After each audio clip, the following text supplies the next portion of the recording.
What do we got here? Rain? Are we sponsored? Dude, by Rain? we're not sponsored by Rain, but this Airbnb is sponsored by Rain, bro. We're recording, just so you know. But yeah, I was dying, bro, because I like wake up this morning and I got like this FaceTime voicemail. And I'm just like, what the fuck is this? And I see Riley called, and it was you, Riley, and then Riley's girlfriend. Yeah. And I was like, yo, Riley, what's good, bro? But yeah, he called me when he got when I landed, and he's like, yeah, I'm going to the airport. I think he's going to Vegas. He's going to Vegas this week. He's going to Vegas, and then he's going to I think he's going to LA, isn't he? He didn't say LA, but I know he said Vegas. He'll probably end up in LA. I mean, Riley's all over the place. He just got back from Red Rocks. I saw that. I saw him at Red Rocks. Yeah, I was trying to get out there, but I just got back from St. Bart's. I was at a wedding in St. Bart's. How was that? It was really good, actually. It really taught me a lot of patience for rude people. Really? Yeah. You were dealing with some assholes out there? I was. Just a different class of people. I love a lot of people. I love everyone. It's just really hard for me to love rude people. Okay, why were they rude? I want to hear this. Okay, well let's preface this though. You're sober. So You've been sober for how long? June 1st will be 2 years. Okay, so June 1st is 2 years. Now, are you dealing with drunk people that are rude, or just rude in general? Sometimes, but in this case, this weekend, just rude in general, and it just like did not sit easy with me. A lot of people ask like when we sit down in a restaurant, like, "Oh, are you allergic to anything?" Mm-hmm. And my typical answer is stupid people. Yeah. In this case, yeah, dealing with a lot of drunk people, I'm able to like know how to like handle different types of Well, you're in people. Nashville, so you don't have a choice. And I love it though. I love it. Hey, have a great time, have a blast. Just alcohol wasn't for me anymore, and I didn't know that at the time. Right. So that was really kind of challenging to learn. People would tell me, "Hey, you need to cut back on your drinking, cut back on the amount of days you're drinking, maybe the amount of your drinking." And I was just like, "You met me like this. If you don't like me, find somebody else." Yeah. Really selfish mentality. I lost relationships from that, friendships from that, not realizing what I was doing. Now looking back, I wish those people that I don't talk to anymore, those relationships, I wonder what it would be like had I quit drinking, had I took their advice, or their point of view and just said, hey, you know what, I'll try it. But, I mean, it took me that long to figure it out. I mean, I stopped drinking at 33 years old. Yeah, it took you time. I started drinking at 17. Yeah, so you were just going at it though. See, I never got to party with you.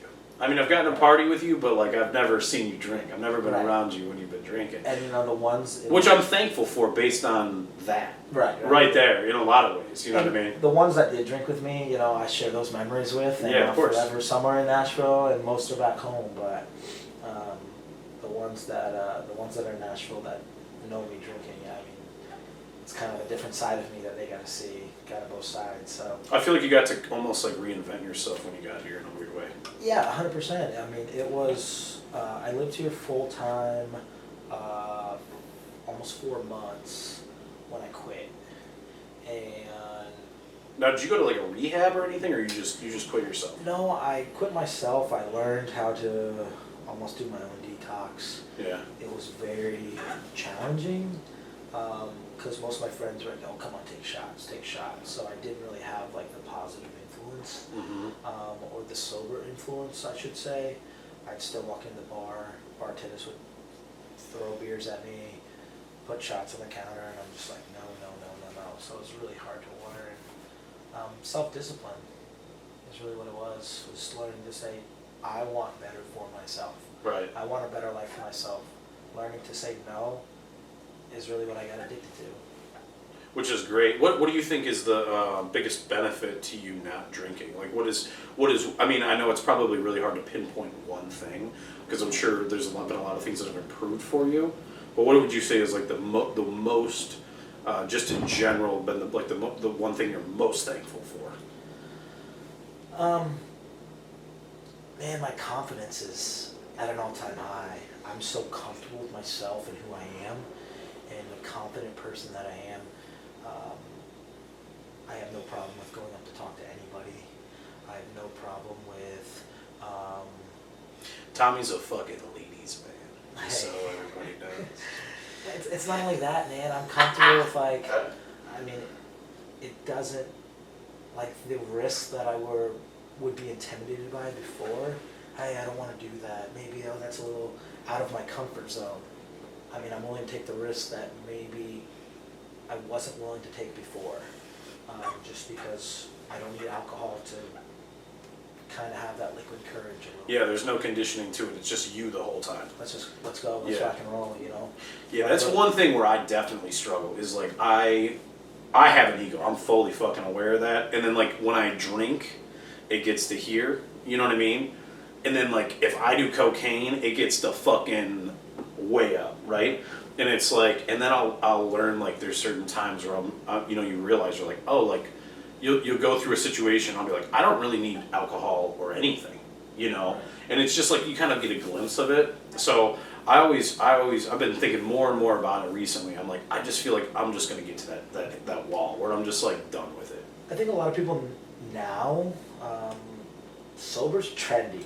It is, man. It's very trending, and I'm all about it. I mean, I'll never tell you to quit drinking. Right. It's not my place. People tried to do that for me, and it didn't work. I'll never throw my ideas or my agendas on you. All I can do is lead by example, and at the end of the day, you know, it's really, really, really rewarding for me hearing people come to me and say, hey, I'm 30 days sober because of you. Yeah. Hey, I'm 60 days sober because of you. Hey, I had to leave this town, but you haven't seen me in 5 months because I left town to get sober because of you. I've done a lot of things in my life, and that is one thing that brought tears to my eyes from strangers that I've never met in my life. Yeah. And say those words, and I had no clue I was impacting their life. Yeah, it's amazing, especially when you're doing it for yourself. You're not doing it to like impress anybody. You're just like, I'm just out here living, you know. That's the thing. I think a lot of people in society, I mean, we can get all deep and everything like that, but a lot of people in society are searching for something. You drink for 3 reasons. 1, for that social, you know, icebreaker. Okay, you drink for different purposes, but broken feelings. Whether it's a heartbreak, a loss of a job, a loss of a loved one. So between breaking the ice and feeling comfortable, between your broken feelings, and the third one I like to say is you drink to party or get laid, whichever way you want to look at it. Yeah. And I can do all 3 of those without alcohol. Mm-hmm. But a lot of people need alcohol to fill that void. And so they search. They never find that answer. It's just a Band-Aid. And at the end of the day, they sit there and realize they're still broken, they're still empty, and I did it for years. I'm not one to judge, but I witness it and I watch it and my heart hurts for them because I was in that same pair of shoes. Yeah, so you sat in that same space. I also can attest to, even since, you know, my most recent girlfriend, which was like over 3 years ago, you get to that space where you're like, man, like I'm done chasing fucking tail and going to the bars, and because it's just an empty existence, you know. So like I've even veered off of that a little bit because it doesn't, and it takes away from a lot of things I do care about, right? Especially the following day, right? That's where I learned. So I appreciate you opening up about that because I agree with that, and I know a lot of you guys agree with that too. That's just something that is definitely it's important. But I love that you said sobriety is like trending because I agree with that. I know a lot of people now that just don't drink, and they just made the decision. Hey, listen, you know what? It's not for me. Rogan on his podcast a couple weeks ago, he said, "Yeah, I think I'm done drinking." Yeah, I heard him say that. Yeah. Was like, hell yeah. Yeah, I was like, and he's like, for no other reason than the next day, he's like, I take great care of my body. Why would I keep doing this to